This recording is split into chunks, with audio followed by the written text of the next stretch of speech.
It's interesting how myopic we can become without even realizing it.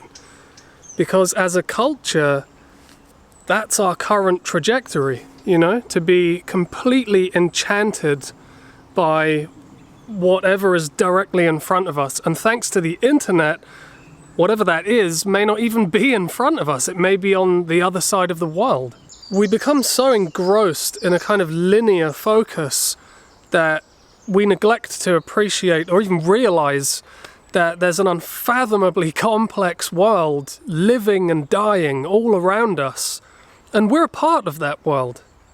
We're living in a time where we are heavily defended against experiences of our own beauty.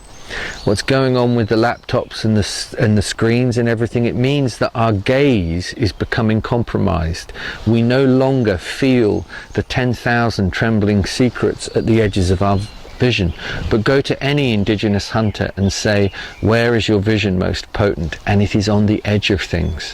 When a culture is in crisis, genius comes not from the center, but from the edge. It's really interesting what Dr. Martin Shaw is saying there, because our vision and our emotional perception are becoming very limited.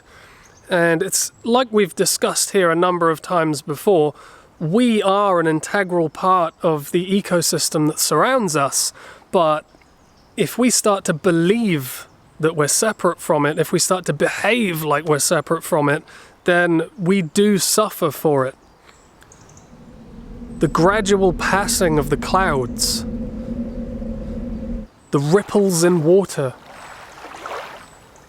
the ebb and flow of the tide, the constant movement of the leaves in the trees. All of these dynamic textures and patterns that we find throughout nature can all have a calming, grounding and restorative effect on our emotions when we are visually and audibly aware of them. And this turns on the parasympathetic branch of the autonomic nervous system, so it's helping us to digest food, it gives us stronger immune function, and just generally helps us to heal and repair. However, when we compare that to high-speed motion complexity, the kind of rapidly changing stimuli that occurs when we scroll or swipe from one piece of media to the next on a brightly lit screen, often skipping from one point of focus to another every few seconds, this kind of behavior is very stimulating, it's very arousing to the nervous system, and after only a short while, it's actually quite unpleasant. And this activates the sympathetic nervous system, or our fight or flight response, and it puts us into a kind of chronic state of mild stress, which over the course of time just snowballs into a kind of tension that extends very deeply. Technology is, of course, a very important part of our societal structure nowadays, but there's literally zero cultural emphasis placed on how we can manage it as an addiction, which most people do now have, from young children all the way up to elderly pensioners. Waking up from this myopic obsession with screens and devices is very important if we want to heal, develop meaningful connections with others, or really just be able to achieve anything truly good in this world. So there needs to be a kind of remembering of the peripheral awareness of this earth that's innate to each one of us, and then we can begin to see the edge of our reality again. Henry David Thoreau referred to this as the tonic of the wilderness, and the Japanese term Shinrin-yoku describes the medicine that we can receive when we immerse in nature, in green forested environments in particular. And in Japan, they've invested a lot of time, money and research into exploring these health benefits from a scientific perspective. Spending time in nature has become increasingly more validated by science as a source of medicine, because it can normalize heart rate and blood pressure, reduce stress, regulate the endocrine system, manage the circadian rhythm, and fortify the immune system. Plants and trees produce vast quantities of phytoncide, which is a complex formula of aromatic compounds and oils that have certain antiviral, antimicrobial, and anti-parasitic properties, and this acts as part of the immune system of the forest.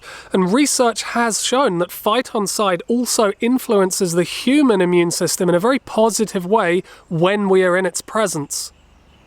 So our local ecosystem can support us in healing and evolving quite simply because we are a part of it, and believing that we're not is kind of what's created so many of these problems in the first place.